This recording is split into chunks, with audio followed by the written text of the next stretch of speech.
Good afternoon. A pride flag was torched outside of East York Elementary School. The flag that had been assembled by students at the school was destroyed after being set on fire last weekend. And now Toronto Police's hate crime unit is investigating. CP24's Steve Ryan joins us live now with more. Steve. The children at RH McGregor Elementary School in East York put this pride flag together piece by piece. Each grade contributed one particular color of the flag, and it was displayed on one of the school fences out front of the school. And on July the 5th, parents were advised that somebody had burned the flag down to the ground. So it now is being investigated by the Toronto Police, including their hate crimes unit. Now, this offense is mischief. Anytime you destroy somebody's property, the criminal offense is mischief. There is no criminal offense for a hate-motivated crime. The hate motivation can become an aggravating factor if the Crown can prove that the criminal offense was committed as a result of hatred towards one of many prohibited grounds, one of them being sexuality. So given the pride flag represents sexuality, if the Crown can prove that this mischief was committed based on that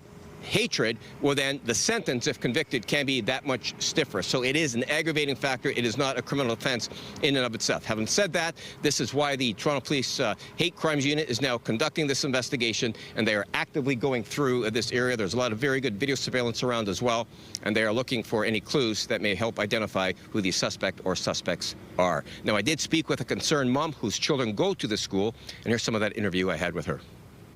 It was meant to show inclusivity, respect, allyship, and we really felt that it represented that. There was a lot of pride that went into the creation of it. A lot of the kids were really happy about it, really wanted to show their parents the piece that they had tied as they walked by. And it was really difficult. On Sunday, it was burned down and completely destroyed. What's come from that is kind of a really nice ad hoc or kind of community-based idea around how we can continue to show allyship and how we can continue to show representation.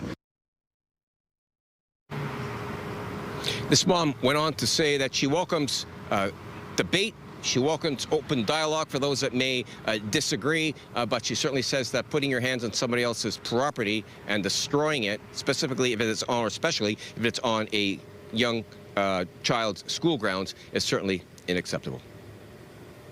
All right, CP24's Steve Ryan, thank you. A 62-year-old man is facing charges in connection with a fire at a Scarborough apartment building yesterday. Police were called to the building near Victoria Park in Eglinton shortly before 2 in the morning yesterday.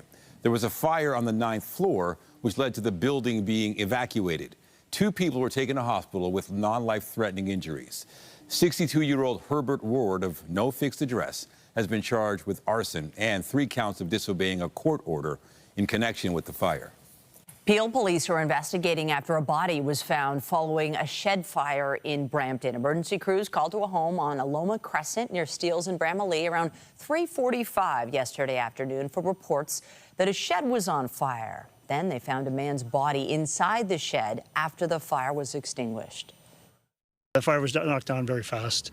It's not a very large structure, and then the search took was a quick search with identification made pretty rapidly, and working with our partners here with Peel Police and the OFM to try to determine next steps.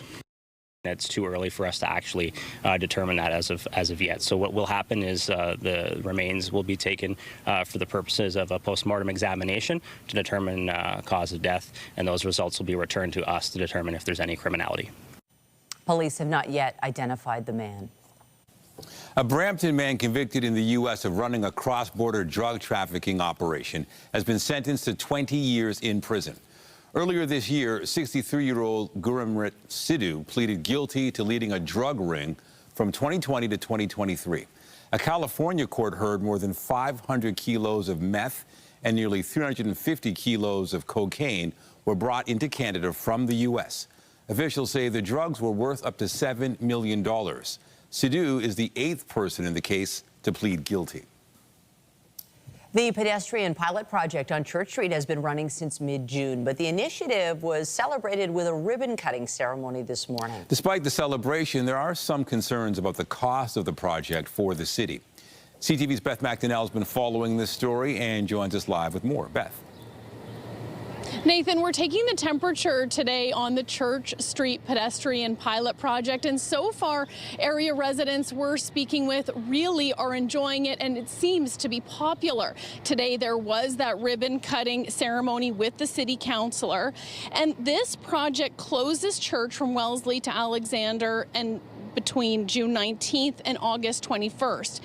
I did hear some mixed reaction on the impact to businesses. Some say it's been fantastic for businesses. Others say customers who normally drive here for items have had some difficulties, especially with parking. The other criticism, as you mentioned, is the cost. Initially, the 9-week program was set to cost $150,000. That ballooned to $500,000, which is being attributed to security costs. But when it comes to the people I've been speaking with who are coming down here using the space, they seem to love it. It's great. It's drawing people out. People seem to be happy and enjoying it and using the extended patios. It makes meeting a little easier and cruising a little easier, and everybody is respectful kind of because they're aware that it's an open space. It's like being in Europe. It's fantastic. People are really enjoying it. Everybody's out having fun every evening, so it's nice to see. We've been working with Toronto Police from the outset, and now they only have secure policing on the weekend. But we do have 24 security here during this pilot project. So, and again, that has increased our costs, but that's something that I'm hoping that will inform our decision going forward as to whether we need this much security or not.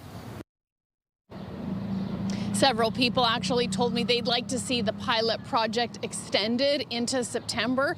But if you haven't been down here, there are still several weeks to go. It runs until August 21st. Reporting live, I'm Beth McDonnell. Michelle, back to you. Thank you, Beth.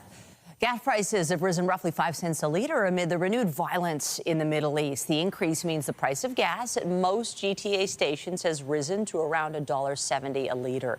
Diesel has also spiked 13 cents to nearly $2 a litre. The increase comes as the U.S. launches new airstrikes against Iran, and Tehran targets U.S. allies in the Persian Gulf. As Olivia Chow, Brad Bradford, and other mayoral hopefuls gear up for this October's election, another prominent candidate is considering throwing his hat into the ring. Chris Alexander served as Minister of Immigration and Citizenship under Steve Harper from 2013 to 2015. He later ran for federal Conservative leader in 2017.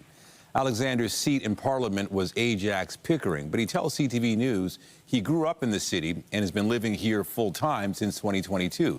He says he is considering a run because a number of people and organizations in the city asked him to, but he hasn't made a final decision yet. The World Cup hosting duties have ended here in Canada, but we're getting new numbers on how many people use public transit during the tournament's time in the city. The data shows a significant increase for both the TTC and GO Transit. CTV's Mike Walker has been taking a closer look at the numbers and joins us live with more details. Mike. Well, Nathan and Michelle, the city had implemented a transit-first mobility plan for FIFA, and with no parking available at Toronto Stadium, and new data release shows a huge boost in ridership on routes serving both Toronto Stadium and FanFest. Now, on the 6 match days here in Toronto, the TTC reporting 1.1 million trips. That's a 42% increase from the same time last year. The TTC says the trips were in addition to regular daily service and overlapping events in the city. The biggest increase was on the opening match when Canada played with more than 202,000 trips. That's a 47% increase year over year.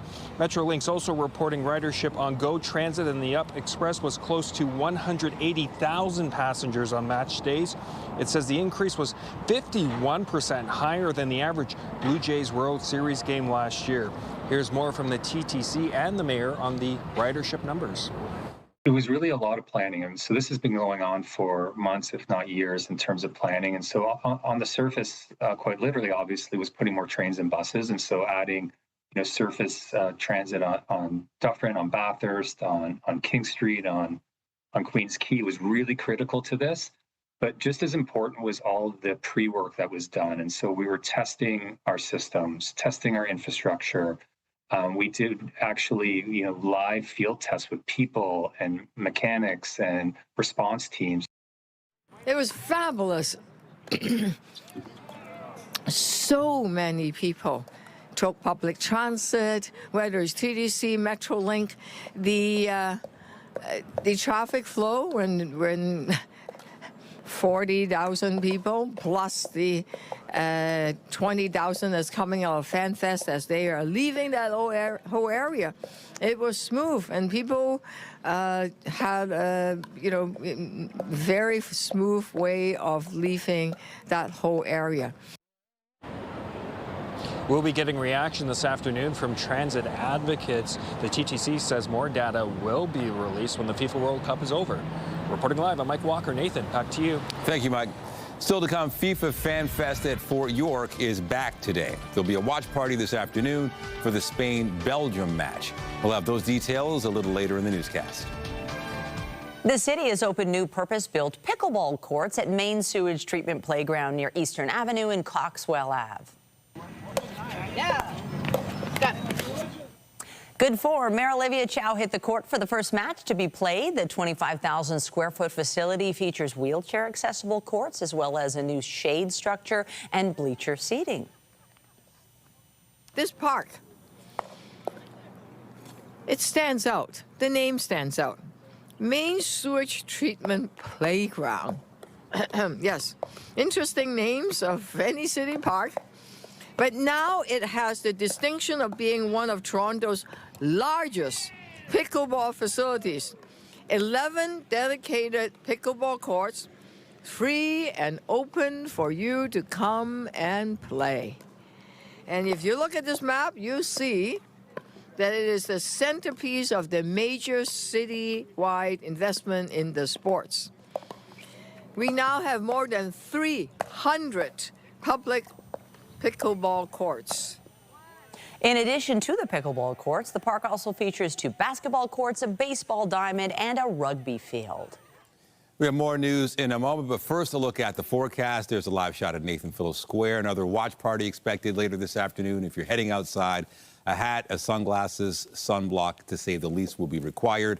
Lindsay Morrison has a look at the current conditions. Hey, Lindsay. Hey, Nathan. Yeah, for anyone heading to a watch party or maybe to head down to those pickleball courts, you're going to want to take care, of course. It is still a little hot and humid, but not quite as hot and humid as it's been the last couple of days. And while we are keeping an eye on the radar for another opportunity for a few pop-up showers or thunderstorms, all is quiet right now. We've got cloud cover clearing out of the GTA. Any active weather that does occur is going to be more isolated in nature.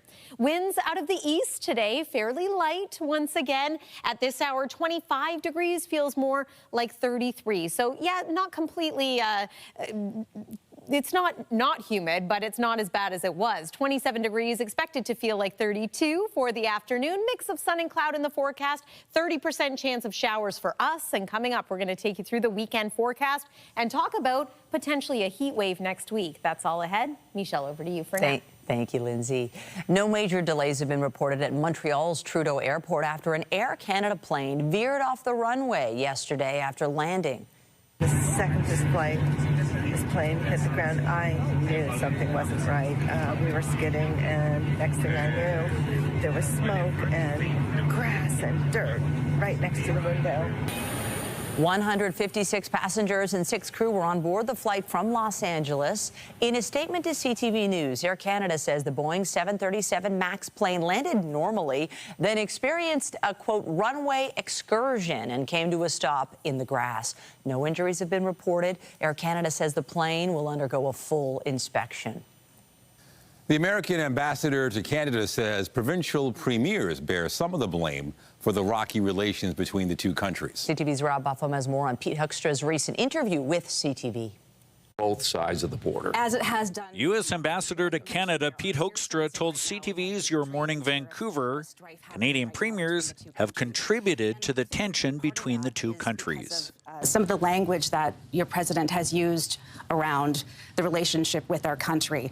In fact, just yesterday. Some of the language that some of your premiers have used and some Canadians have used, there's fault to go around to both. He had a cordial meeting with Premier Eby back in March after making inflammatory comments last year. This business of Canada being mean and nasty to deal with, have your thoughts on that shifted, or is that still your view? My view is I probably shouldn't talk about it. Thursday, he didn't single out BC's premier, but Eby has been an outspoken critic of Trump and his tariffs, including when he removed all U.S. liquor from BC shelves. If the president's so interested in Canadian water, then we're going to help him out by letting him keep his watery beer. Eby is not the only premier to fire back at the president. Ontario's Doug Ford launched TV ads in the States critical of Trump's tariffs. And Manitoba's Wab Canoe said this about lifting an alcohol ban amid failed trade talks. No Kuzma, no Boozma. BC's lead on trade, Jobs Minister Ravi Kahlon, backed up his boss. I respectfully disagree with the ambassador. We did not threaten to annex the United States of America. Hoekstra also pushed back on the suggestion that Trump's repeated threats to Greenland sovereignty or making Canada a 51st state were unhelpful to ongoing trade talks, claiming security threats in the Arctic required tough talk. Why Greenland, why Canadians might be concerned by those comments. Take a look at what's going on. Okay, you can be concerned. Okay, I can't stop you from being concerned. The ambassador acknowledged that trade negotiations are more advanced between the U.S. and Mexico, with Canada talks in limbo. I didn't think it'd take this long. Okay, I thought we'd be there already. Why aren't we there yet? Obviously, the two negotiating teams have not gotten to a point where they believe that it's time to get down to the nitty-gritty and work it out. CTV News has learned that Hoekstra and Premier Eby met shortly after that interview. Eby's office describing it as a productive conversation despite their differences, adding that until trade talks resume, Eby won't lift the booze ban. Robert Buffum, CTV News, Victoria. Statistics Canada has released new data showing Canada added jobs last month, pushing the overall unemployment rate down. CTV's Jeremy Charon joins us live now from Ottawa with a closer look at the numbers. Some good news on a Friday. Jeremy, help us understand these numbers. What are they telling us? Yeah, Michelle, a good news story for sure. Jobs numbers outperforming forecasts. Most had predicted about 10,000 jobs would be added and that the unemployment rate would remain stagnant. What we saw instead were some modest gains. 18,000 jobs added to the economy last month, in the month of June, pushing unemployment down by 0.1% to 6.5%. All of that coming out after a very strong month of May, which is significant in the context of a poor first quarter GDP report. Of course, there was a lot of talk about a technical recession. That's because Canada did see two back-to-back quarters of negative GDP growth. But now we've seen two strong jobs reports on back-to-back months, combined with April GDP numbers that show 0.5% GDP growth. All signals that back up what some economists have been saying, which is that they were reluctant to go ahead and talk about a full-blown recession. What we're seeing is the economy showing some resilience, showing that the jobs market is remaining strong. Seeing a little bit of growth month over month here, despite the fact we are still experiencing trade uncertainty, especially with the United States. So certainly a good news story. Some good indicators here, especially in the context of what we saw at the start of the year, which was a pretty poor start. We're seeing a bit of a rebound here. Let's talk about the youth unemployment numbers. These are popular months for youth and working. What do they reveal?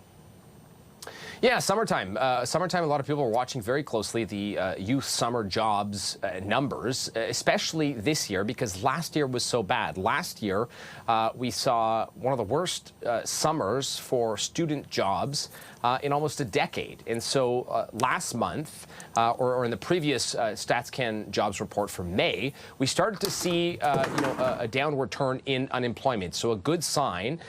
And that happened again this month, or in the month of June, rather, through this report. So we saw a decline of 0.7% in the unemployment rate in that cohort of people aged 15 to 24. 33,000 jobs added. And the unemployment rate goes from 13.4% in the month of May to 12.7% in the month of June. So a good sign there for students, coming from university or high school students that are looking for summer jobs. And it is a metric that many experts watch closely in the summer months because it is an important, section of the economy and the jobs market for young students. So another good sign there when it comes to youth unemployment across the country. Well, we appreciate you breaking it down for us. CTV's Jeremy Cheryl live in Ottawa. Thanks. Anytime, Michelle.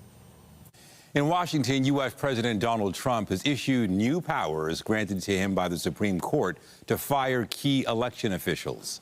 The top court recently ruled the president has broad executive authority to fire political appointees at independent executive agencies. The White House confirmed Trump removed the 2 Democrats on the Election Assistance Commission. The lone remaining member, a Republican, then quit. The commission distributes federal grants to U.S. states, overseeing the testing of voting systems, and maintains the National Voter Registration Form. It had previously resisted his efforts to require proof of citizenship before registration. It's not clear if Trump plans to appoint new members or leave the positions vacant before this year's midterm elections. Turning to the war in the Middle East, following a week-long state funeral, Iran has buried its late Supreme Leader Ali Khamenei.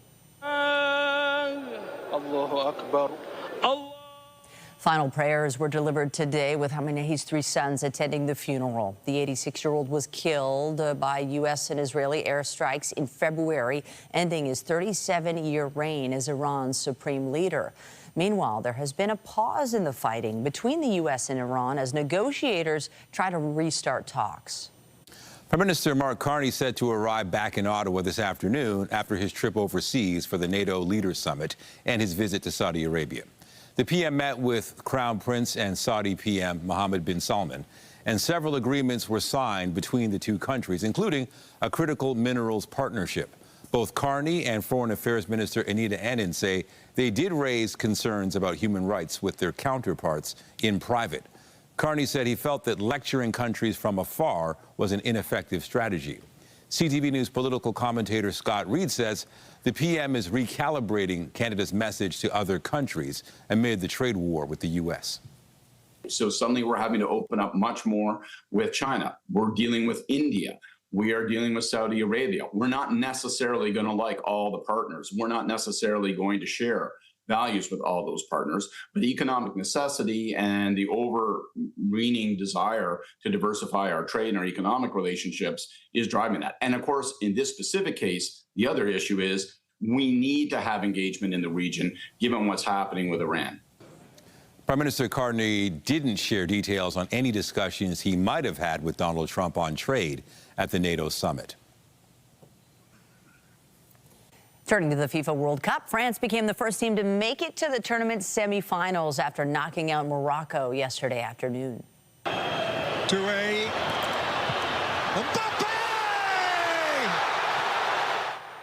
It was another big game for Kylian Mbappe. The French star scored in the 60th minute and assisted on another goal 6 minutes later. France topped Morocco 2-0. The team will now play the winner of the quarterfinal match between Spain and Belgium. That game is set to kick off in Los Angeles at 3 p.m.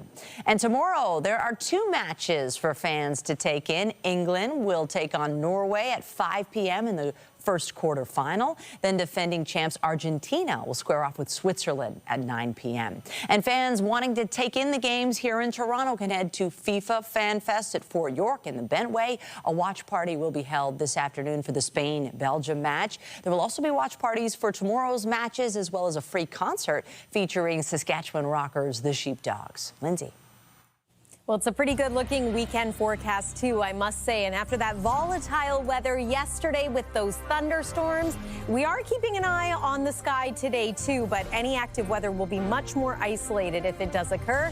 Today's high, 27 degrees, is what we're forecasting. Still feeling into the 30s.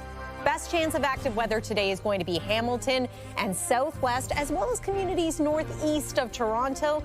And then it's wall-to-wall sunshine as we make our way through the next few days. This is your weekend forecast. Again, it's looking pretty nice, but next week we are talking heat wave criteria once again. We'll show you just how hot and humid it could get after this break here on CTV News. Stay with us. When you see it happen, send it to CTV News. Text 10400 from your screen to ours. Text 10400. The Women of Color Hockey Collective Summer Camp is underway at the Forward Performance Center. Now, the free 3-day program sees women and girls coached by PWHL players. CTV Jessica Smith joins us live from the rink with more, and Jess, people can see themselves represented at a high level. Nathan, and representation we know is so important in every avenue, but for sports especially, and it's for women of color in sports, representation means everything. And I'm joined by not only a PWHL player, but an Olympian as well. We were talking about this a second ago. I'm like, this is wild that I'm standing beside somebody who is so insanely talented. But Sophie Jakes, I have to ask you, what does this partnership mean with the PWHL, bringing this to people, but also making it accessible? Because we know sports can be expensive, athletics in general can be expensive, but what does this partnership mean? Yeah, this partnership's been amazing. We'd like to thank ELF and the PWHL for supporting us and allowing us to run our camp this summer. It's a free 3-day camp for women of color to come get to try hockey, play it out, and for those who are already playing to get to bond with other girls who look like them who are playing the sport. And it's just awesome to watch the community grow and those girls really find a sense of confidence in their belonging in the sport, which is just great to see. I feel like it's one of those things where if you can see it, you can be it. And I know it's like a very common saying and can sound maybe a little corny, but I think it makes such a difference to see somebody who looks like you or has hair like you or, you know, has a background like yours. What are you hoping, not only for the players to take out of this weekend, but for the kids that are participating? Because I think everyone, it's a give and take situation for the pros and for the kids that are coming through. Yeah, I think the main goal is just for everyone to have fun and really know that they belong in hockey. I think that sometimes you might look around and be the only person that looks like you in the room or on the ice. And I think just for them getting to see other people and be here on this ice, I think is a great experience. After this weekend, obviously you want to continue to get this conversation going. What are ways people can continue to either stay connected to this or to follow up and make sure that their kids can take it beyond just the weekend? Yeah, I think definitely following us on our social media. We post all of our events there, and then having that sense of community. We also have lots of mentorship programs and different things you can do remotely if you're not in any of the cities to get involved and really get that sense of community.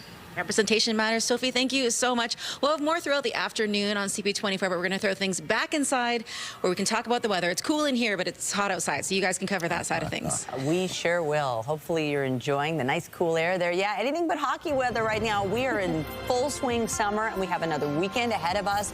And wow, I think nature's going to deliver for everyone's plans. I think you're right. Like, it's not too hot. It feels like midsummer, but not like the extreme weather. Yeah, this is classic July weather. I think the kind that's crowd-pleasing. Of course, thunderstorm activity can be classic summer weather too, but this I think is going to fare well for anybody's plans, outdoors or indoors this weekend. Nice and warm, seasonably warm, not excessive heat, and wall-to-wall sunshine. Next week, though, once again, we are going to be talking about oppressive humidity and at least 3 consecutive days with the temperature above 30. Weather is brought to you by the Presler Law Firm Injury Lawyers. You don't pay unless they win. After that stormy weather yesterday, it was nice to see so many folks out and about this morning enjoying dry conditions. There was a bit of cloudiness. There's the ferry going across Lake Ontario to the islands. And then, of course, there's our beautiful waterfront. Nice and comfortable for any runners hoping to get that jog in early in the day. I know it's been so hot recently for any outdoor athletics. Right now on the satellite and radar, we've got a fair amount of sunshine, still some cloudiness hugging the shoreline of Lake Erie. And this is a part of the province that we expect there could be a little more in the way of active weather this afternoon. I've also got my eye on the Parry Sound area where it looks like a little storm cell has just initiated there. Communities east of Georgian Bay and especially in toward Algonquin Park, for example, could see a little more stormy activity today also. But generally speaking, it is quieter. for us. And as we make our way into Saturday, Sunday, lots of sunshine. In fact, the dry stretch for the most part is going to extend right through next week. Here's about 3 p.m. so you can see Hamilton over toward London, and then communities like Port Dover, for example, Turkey Point could get into some pop-up showers or storms a little later today. In fact, you can see a cell starting to develop there around 7 p.m. tonight. Should be dry for the most part in the GTA. Areas east of here too could see some quick passing showers, but there's your Saturday afternoon. More likely that we will see sprinkles of rain further southwest toward Windsor, for example. Sunday, lots of sunshine, bit of cloud increasing as we make our way overnight and into Monday. But again, we expect to be dry right through to the middle part of next week. It's 25 degrees right now, a nice comfortable temperature, still a bit humid. That humidity isn't gone entirely, but it's not feeling like 40 today. Here is your Friday evening patio forecast. It looks good. Again, though, just a reminder to keep an eye on the sky. Just with the setup that we have, there's just enough leftover instability that there could be a quick pop-up shower late afternoon or evening, but we are dry overnight, a clear sky, and an overnight low of 19 degrees. There's tomorrow at a glance, 28 degrees, likely to feel more like 30 here in the city of Toronto. Nice conditions around St. Thomas, Collingwood. No matter what beach you are headed to tomorrow in southern, southwestern, or even central Ontario, you can expect that the weather will cooperate. Here is your 7-day forecast. So let's talk about next week. Sunday, 29 degrees, 32, 34, 32. The highs expected for Monday, Tuesday, and Wednesday, feeling close to 40 each of those days. And then we're going to keep an eye on next Thursday for our next best chance of a passing shower as well. Nathan, I'm going to send it over to you. Thank you, Lindsay. The Blue Jays will begin their final series before the All-Star break tonight when they take on the San Diego Padres. And it's lined into center, a base hit to lead off the top of the 9th inning. The first hit of the ball game for the Giants.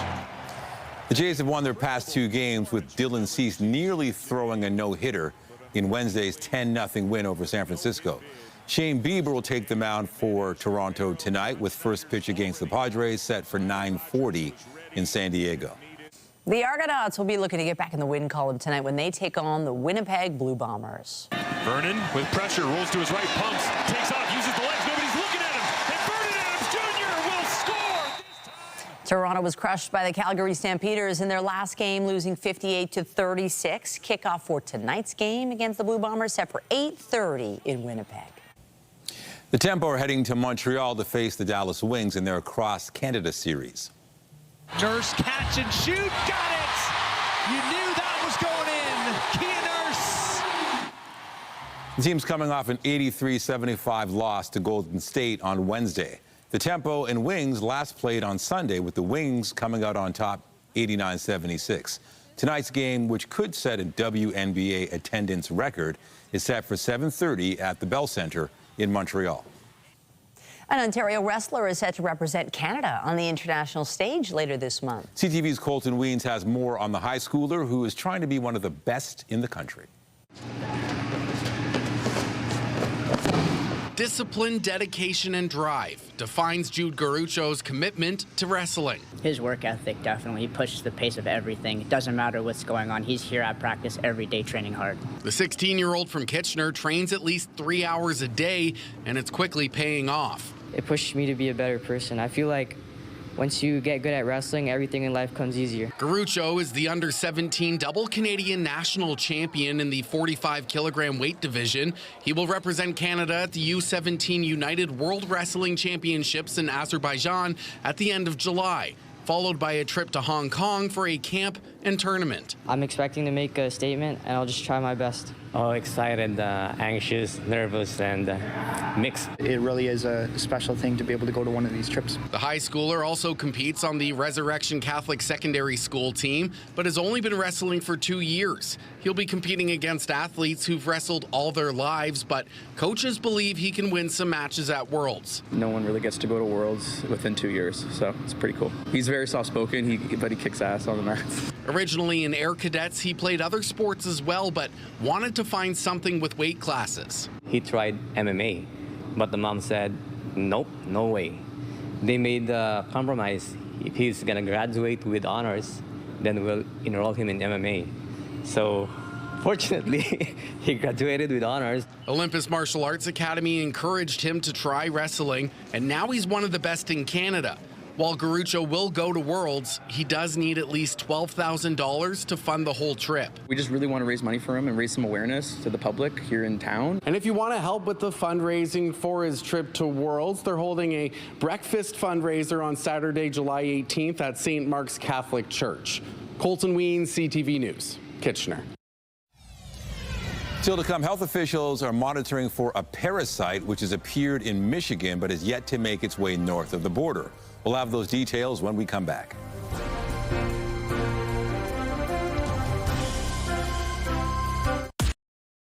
Health officials are monitoring for a parasite that has appeared in Michigan but has yet to make its way north of the border. U.S. officials say this parasite has impacted more than 1,200 people, leaving them with severe diarrhea. They have not determined an exact cause but suspect it may have come from contaminated food. Health officials are urging people to make sure they wash all fruits and vegetables thoroughly. A Calgary man has developed an app to assist with people who have Parkinson's disease. It's aimed to help track symptoms and medications. CTV's Kevin Green has the details. Gary Swanson created My Care Cycle Parkinson's after years of helping his wife Fiona navigate the disease. The app tracks details that can be hard to remember between doctor's appointments. And I could see the transition and the development of Parkinson's. I could see where it could become very difficult tracking medication or tracking mood or exercise programs. For Fiona, that tracking is not just about numbers or notes. She says Parkinson's can affect memory, medication timing, and the way her movement changes through the day. I realized how important the timing was, and then I have the app now, and so now I can put it in there, and it shows when I took the medication. The app allows users to log changes in symptoms, mood, and exercise, and log medications. And you want to try and keep track and make sure that the medications are taken at a consistent time. The app also creates reports for medical professionals. The doctor can look and go, okay, so you've been pretty consistent taking your medication in the morning and afternoon, but you're sort of laxing a bit in the evening, so we can make adjustments. Parkinson's patients must remember a lot during short medical appointments. Parkinson Association CEO Lana Tordoff says tools that organize information make a big difference. So this is where an app like Gary's creating can come in really handy. You don't have somebody else to kind of anecdotally support what you're telling your physician. For the Swansons, the My Care Cycle app is a digital tool with a personal origin, a way to turn their daily experience with Parkinson's into something that can help others. I hope someone downloads the app and they go, yes, this is useful. This will make things so much easier to help us deal with the My Care Cycle Parkinson's is available on the Apple App Store. Kevin Green, CTV News, Calgary. With school out for summer, thousands of kids in Waterloo region don't have access to meals they rely on. Now a local organization is working to make sure no one goes hungry. CTV's Spencer Turcott has that story. These are the sounds of summer for this group of hardworking volunteers. When the final bell rings for the school year, many children lose access to breakfast, lunches, snacks. That's where Food for Kids steps in. Every single day in the summer for 9 weeks, we're feeding children at their doorsteps. 3 meals a day and snacks for 1,572 local children. The organization fills boxes with food before volunteers load them into vehicles, making sure families have food every single day school is out. Other organizations take a break or only serve up to 5 days worth of food in the summer, and we're serving every single day. It's a huge operation powered almost entirely by dedicated volunteers like Sawyer. It means a lot to me to be able to help all of Kitchener and Waterloo region. I don't think it should be right that some kids go to bed hungry and some kids don't. His father, Phil, spends part of his summer break helping pack and deliver food, too. It hits close to home for him, considering he works at Franklin Public School and sees the direct impact hunger has on students. They're not able to focus as much. They're having a rough go of it, right? Especially when they're young and growing. Despite serving more children than ever, the need continues to grow. We have a wait list of 267 children who are in need of our services. They've been identified, but we don't have the funds to support them at this time. Food for Kids receives no government funding and says every meal is made possible through community assistance. We rely on our community, our generous supporters, and our volunteers who allow our mission to really shine. Because even though school is on break, that doesn't mean proper nutrition should be taking a break too. Food for Kids says anyone looking to volunteer can reach out directly to them, and donations can be made in person or online. Spencer Turcotte, CTV News. You're watching CTV News at noon. Lots more to come. Stay with us. Get Toronto's top stories, breaking news alerts, and watch live. Download the CTV News app. Quebec is cracking down on Ontario truckers trying to get a license to work in the province. As CTV's Sweet Arasi reports, it comes after an Ontario Auditor General report outlining gaps in training for truck drivers. Ontario truck drivers who have had their Class 1 or trucker's license for less than 2 years will now have to pass a road test before they can get a Quebec license. That's according to the SAAQ, Quebec's Auto Insurance Board. If they fail twice, they would be required to complete mandatory training. Students were not taught key elements. This measure comes after Ontario's Auditor General found the province is not effectively monitoring training and licensing programs, raising concerns about qualified drivers on the road. The SAAQ estimates that 375 Ontario drivers make the jump to Quebec each year. And it's concerned. Its data shows more than 25% of deaths that occurred on Quebec roads last year involved a truck. We have seen an increase in trucks involved in deadly accidents here in Quebec in the last year and the previous year. So we're taking this seriously. No one likes to see people die on the street. A public inquiry is also underway following a deadly crash in Boucherville that killed a 34-year-old mother and her 5-year-old son. The Quebec Trucking Association says the measure is a good step, but President Marc Cadieux would like to see more. I've insisted that there will be to be put more hours on control and enforcement on the Quebec roads. That will be a clear message. The government calls the new road test a temporary measure, one it says will stay in place until Ontario proves it's tightened its own standards. Sweet Arasi, CTV News. Cineplex is reporting solid results for a second quarter thanks to a number of box office draws. Cineplex says the debut of Toy Story 5 last month marked its biggest domestic opening weekend of 2026. It helped boost revenue for June to $55.8 million, up from $51.8 million for the same period last year. The company says there was also strong demand for the latest scary movie title, Steven Spielberg's Disclosure Day, not to mention Obsession and Backrooms. The company noted its combined box office and concession revenue for June topped the mark set in 2019 before the pandemic by 6%. Coming up, beginning a business by taking out the trash. We'll have more on a young entrepreneur from East Gwillimbury who has a growing presence online.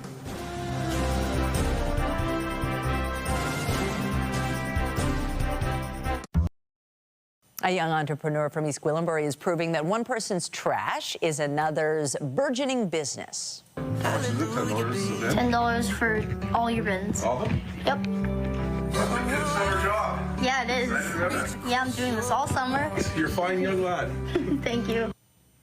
Ashton Meyer started his business called Your Bin Cleaning in May. He goes door to door offering to clean garbage, recycling, and green bins for $10. That's a steal. His Instagram account has 85,000 followers, with the video seen here accumulating more than 1.3 million likes. Meyer says social media has been a boost for his business, and he now has dozens of customers. Garbage bin cleaning is going to be a summer thing. And then in fall, I'm going to do leaf raking and blowing. And then in the winter, I'm going to get a power broom. I'm going to save up for one. And I'll use that power broom and I'll mow the shovel the driveways. And then in the spring, I can do garbage bin cleaning and lawn mowing. Because next year, I'll do lawn mowing. Meyer says he has received donations so that he can begin offering free services to seniors as well as people with disabilities. How about that? Isn't it great? I love seeing kids working. Now, when I was a kid, I had a paper route. How about you? What did I do? I offered to clean shoes sometimes for my grandparents, but I would have loved, I would have loved to do this job, but this is a real service that people want. Who likes cleaning the bin? It's disgusting. It's so true. Needs to charge more, though. Good for that young man. I also had a paper route. I think my mom did a lot of it for me, though. Thanks, Mom. I love it, though. You guys are in news. It's perfect. Exactly. That worked out well. And for whatever job or activity you may have going on today, weather is on your side for the most part. Here's one more look at those satellite and radar. We will keep an eye on this for the possibility of a pop-up shower or storm, but that's mainly outside of the GTA. Tonight's low about 19 degrees. Clear conditions tomorrow. Wall-to-wall sunshine, temperature around 28 degrees here locally, feeling closer to 30. Pretty picture perfect, I think, for so many in the month of July. And if you're headed to the cottage, a campground, what a weekend for it. Warmth, sunshine, not looking at any active weather for most areas until about the middle of next week when a chance of showers returns. And just a reminder that we are looking at a very hot couple of days, Monday through Wednesday. Nathan and Michelle. Thank you, Lindsay. And that is it for CTV News at noon. Remember, you can get Toronto's breaking news all day long on CP24 and at ctvnewstoronto.ca. For Lindsay Morrison and all of us here, have a pleasant afternoon. I'm Michelle Dubé. And I'm Nathan Downer. Be sure to join us later for CTV News at 5 and 6.